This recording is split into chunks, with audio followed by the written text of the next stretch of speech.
खुलुमबाय गिबियावनो नोंथांमोनखौ बयखौबो चेनेलाव बरायना लाग्रोनाय जाबाय नोंथांमोननि थाखाय दिनै मोनसे गोनांथार भिडिअ लाबोनाय जादों आसा खालामदों नोंथांमोना बे भिडिअखौ बयबो जोबजासिम नायलांगोन होननानै आरो नोंथांमोननिसिम बे भिडिअनि गेजेरजों अरुणोदय स्किमनि 9000 फैसा सोनायनि बागैनो माखासे गोनांथार आपडेट खोन्थाहरनो सानदों मानो होनोबा नोंथांमोना समफोरनो मोननो हासिगोन नालाय साननैल'सो नोंथांमोना नेनो नांसिगौ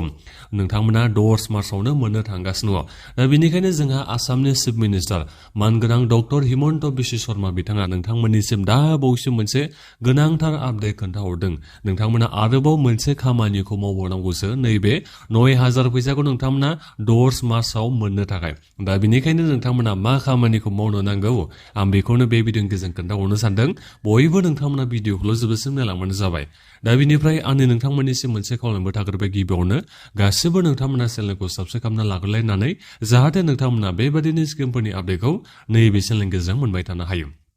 जोंहा दा बावैसो आसामनि चिफ मिनिस्टार मानगोनां डक्टर हिमन्त बिश्व शर्मा बिथाङा गावनि फेसबुक लाइभआव फैनानै नोंथांमोननिसिम बेखौ खोन्थाहरदों जे नोंथांमोना प्रिपरेसन लायलांबाय मार्चनि 10 तारिखआवनो मोननो हासिगोन 9000 फैसाखौथ' नाथायबा नोंथांमोना मिटिंआव थांनांगोन जेनेबा जोंहा सभा जागोन जाहैबाय सभा होनोना हबानो जायखिजाया सभा जागोन जाहैबाय दा बे सभाया बहा जागोन जाहैबाय बिसिडिसि जोंनाथ' बिटिसिआव बिसिडिसिसो दङ दा बेबायदिनो बिसिडिसि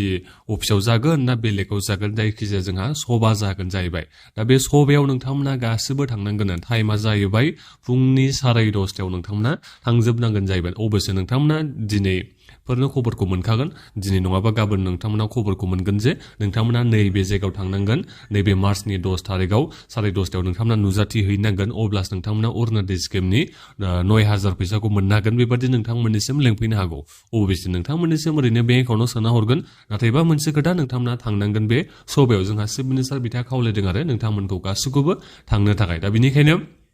नोंथांमोना नैबे अरुणोदय स्किमनि 10,000 होनलांबाय थादों आंनिया नैबे 9000 फैसाखौ नोंथांमोना मोननो थाखाय माने कम्पालसरिथ' बेबायदि खालामाखै अब्लाबो नोंथांमोना थांनांगोन जाहैबाय नैबे सभा जागोन जाहैबाय जेनेबा बिसिडिसि अफिसावनो जा मायावनो जा जेराव सभा जायो नोंथांमोना बेहाय थांनांगोन 9000 फैसाखौ मोननो थाखाय आं बेखौनो नोंथांमोननिसिम बे भिडिअनि गेजेरजों खोन्थाहरनाय जाबाय दा बावैसो जोंहा आसामनि चिफ मिनिस्टार हिमन्त बिश्व शर्मा बिथाङा नैबे आपडेटखौ खोन्थाहरनाय जादों ओरैनोथ' नोंथांमोननिसिम डिबिटि स्किमनि जैसे फैसाखौ सोना हरगोन नोंथांमोननि बेंक एकाउन्टआव फैसाखौ सोना हरगोन अब्लाबो नोंथांमोना जेनेबा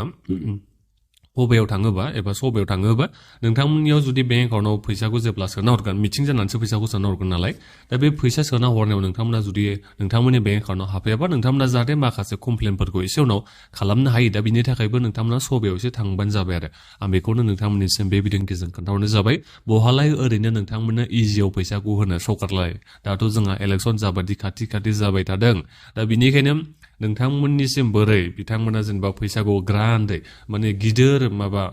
प्रग्राम बानायनानै बोरै बिथांमोना सोनानै हरनो हागोन इलेक्सननि केम्पेनिं बायदि खालामनानै बेखौ बिथांमोना नोजोर बोनानैसो नोंथांमोनखौ लेंहरदों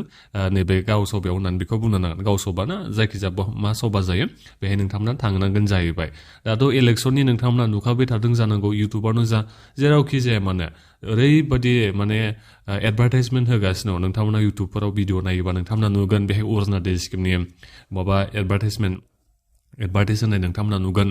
बेनिफ्राय मा होनो बै जिबन फेरना निजुत बाबु बायदि स्किमनि नोंथांमोना साख्रि होनायनि एडभार्टाइजमेन्ट होनायखौ नोंथांमोना निसय नुबाय थादों जानांगौ ओरैबायदि एडभार्टाइजमेन्ट होखादों नैबे बिजेपि दिला नोंथांमोना जायफोर भिडिअ नायबाय थायो इउटुबफ्राव नोंथांमोना निसय